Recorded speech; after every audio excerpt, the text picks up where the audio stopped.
L'un des pays les plus pauvres au monde, selon les Nations Unies, Madagascar entre cette année dans un cycle électoral soutenu.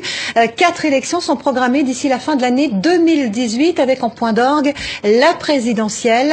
Merci d'être avec nous. Adzu Andrianai Narivel, vous présidez un parti d'opposition, l'élan national malgache vers le développement, le MMM. Alors à Antananarive, hier, la communauté internationale a accordé 12 millions de dollars en soutien à ce processus électoral. Est-ce que ça veut dire que Madagascar, c'est encore et toujours un pays sous perfusion internationale?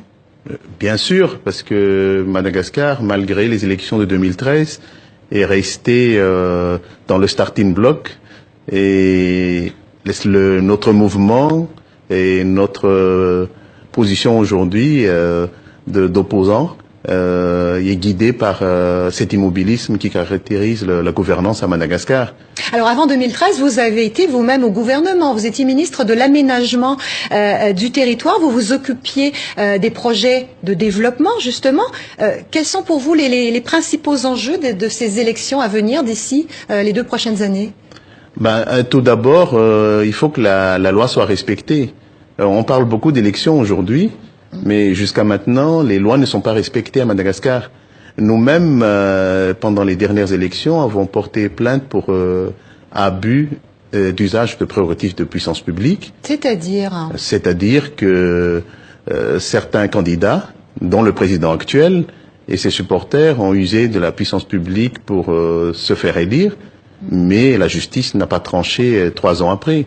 Donc, s'engager dans un nouveau cycle électoral sans des garanties claires n'augure rien de bon pour l'avenir de Madagascar. Alors, en ligne de mire de ces 4 élections, je le disais, il y a la présidentielle qui est prévue fin 2018, mais on entend de plus en plus parler d'un éventuel report de cette élection.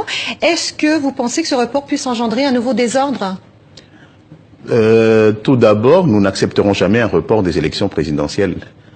Je ne vois pas l'intérêt d'un report aujourd'hui. Nous ne participerons pas à une mascarade d'élections reportées. Notre parti avait déjà auparavant demandé, après la motion de déchéance du président, une élection anticipée pour qu'il retrouve une légitimité, mais malheureusement, il n'a pas écouté. Aujourd'hui, le président, c'est un président légal de Madagascar, mais tout à fait illégitime, puisqu'il n'a aucun député élu sous ses bannières à l'Assemblée nationale. Mais est-ce qu'il y a une opposition digne de ce nom à Madagascar? Vous dites on n'acceptera pas ce report. Est-ce qu'il y a véritablement une opposition? Bien sûr, mais... Il n'y a pas de chef de l'opposition à l'Assemblée nationale? Parce que le gouvernement et le régime actuel refusent la présence d'un chef de l'opposition à l'Assemblée nationale. Nous avons procédé aux démarches administratives nécessaires pour devenir l'opposition officielle à l'Assemblée nationale, mais à notre grand étonnement, on parle d'un vide au niveau des textes, au niveau de la Haute Cour constitutionnelle. Donc parler des futures élections, c'est bien, mais il faut aussi parler du présent, parce que le futur se conjugue au présent. Alors quelle est la stratégie de l'opposition face au pouvoir actuel? Quelle est votre stratégie? Notre stratégie, elle est claire, c'est qu'il faut d'abord que Madagascar s'en sorte avec ces cycles de crise à répétition. Et pour les élections, nous voulons des élections transparentes et crédibles. Si la communauté internationale insiste aujourd'hui à revoir la loi électorale et puis surtout le cycle électoral, ça veut dire que même la dernière élection n'était pas transparente et démocratique comme on a souvent entendu dire. Mais ce n'est pas grave. Le plus important, c'est de voir l'avenir et de se dire que il faut s'améliorer de jour en jour. Mais malheureusement, ce n'est pas le cas dans la gouvernance du pays actuellement. La Constitution n'est pas respectée, et vous venez de dire tout à l'heure à propos de l'opposition, on refuse une opposition démocratique à Madagascar. Donc, quelles élections propres et démocratiques pourront avoir lieu dans une situation de ce genre? Alors je disais justement, en ouverture de cet entretien, que la communauté internationale accorde 12 millions de dollars à ce cycle électoral. Est-ce que ce n'est pas justement un gage de crédibilité, selon vous? C'est pour permettre de faire les élections. De la façon la plus démocratique possible. J'en doute un petit peu.